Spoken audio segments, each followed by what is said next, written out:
كل سنة وانتوا طيبين. رمضان خلاص قرب يخلص والعيد جاي، ولازم نعمل الكحك في البيت لانه حاجة تانية، ذكريات جميلة وطعم حكاية.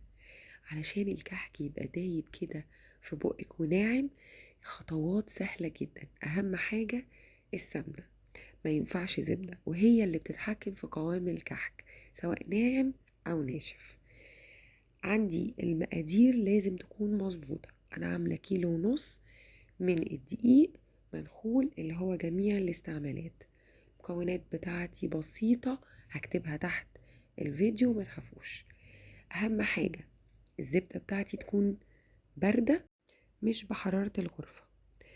وتاني حاجة لازم السكر يكون الكمية تكون مظبوطة عشان ما ينشفليش الكحكية. دي أهم حاجة.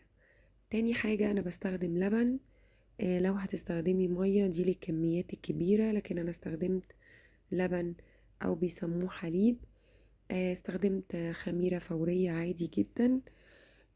لو هتستخدمي خميرة بيرة برضو مفيش مشكلة.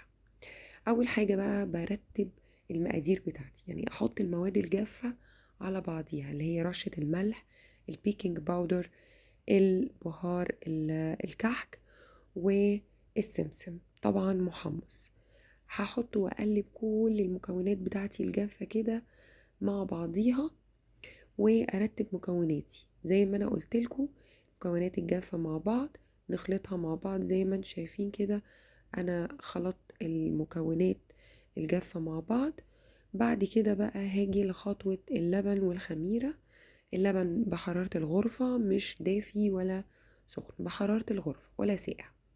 هقلب واسيبه على جنب لغاية ما تيجي بقى اهم خطوة في الكحك، هي السمنة. السمنة انا استخدمت ميكس ما بين السمن البقري والسمن البلدي. حطيت بقى السكر، والمرحلة دي ممكن تستخدمي المضرب الكهربائي او العجان. انا استخدمت ايدي عادي، وهضربها لغاية ما توصل زي الكريمة. الضرب بيخلي الكحكة وقوام الكحكة بيبقى ناعم. كل ما تضربي في الزبدة وتبقى زي الكريمة، كل ما الكحكة معاكي هتبقى ناعمة. بعد كده بقى احط الدقيق. والخطوة دي انا ما بعجنش، انا ببس. حاجة اسمها بس كده، اللي هو بغلف الزبدة بالدقيق او بدخل الدقيق في الزبدة، الاتنين بيختلطوا كده، اقعد ابس فيه لغاية ما الاتنين يدخلوا في بعض، ما يبقاش اي حباية مش متغطية زبدة. المرحلة دي بتاخد مني وقت، بتاخد مني وقت بس مهمة جدا. ما بعجنش، اوعي تعجني وما تبقيش صبورة. يعني ممكن تاخد منك الحركة دي 10 دقايق. بعد كده بقى بلملم في العجينة، برضو ما بعجنش، بلملم كده من فوق لتحت لغاية ما تبقى الشكل دوت معايا، اختبرها كده مظبوط. هاجي بقى كوباية اللبن، هنزل عليها حبة والملم برضو. وما تخافوش، اللبن هيدخل في العجينة، مش هتحسوا ان هي فرطت منكم يعني. حطيت بقى كمية اللبن، وهفضل بقى ألملم فيها زي ما انتم شايفين كده لغاية ما تبقى معايا بالمنظر ده. هختبر بقى العجينة معايا. لازم ان هي تكون ما بتشققش، لو شققت معايا يبقى كمية الدقيق كتير عن الزبدة، سوري السمنة. وبعد كده طبعا بعد ما اختبرتها هسيبها بقى ترتاح 10 دقايق لازم. ولو شققت معاكم كمان يبقى ده كمان ان احنا ما بسناش الكحك كويس. سيبها بقى 10 دقايق.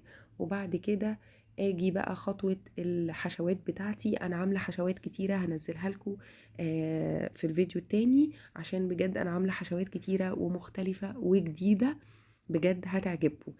بعمل بقى زي ما انتم شايفين كده، الكحكة بتبقى صغيرة، ما بحبهاش كبيرة.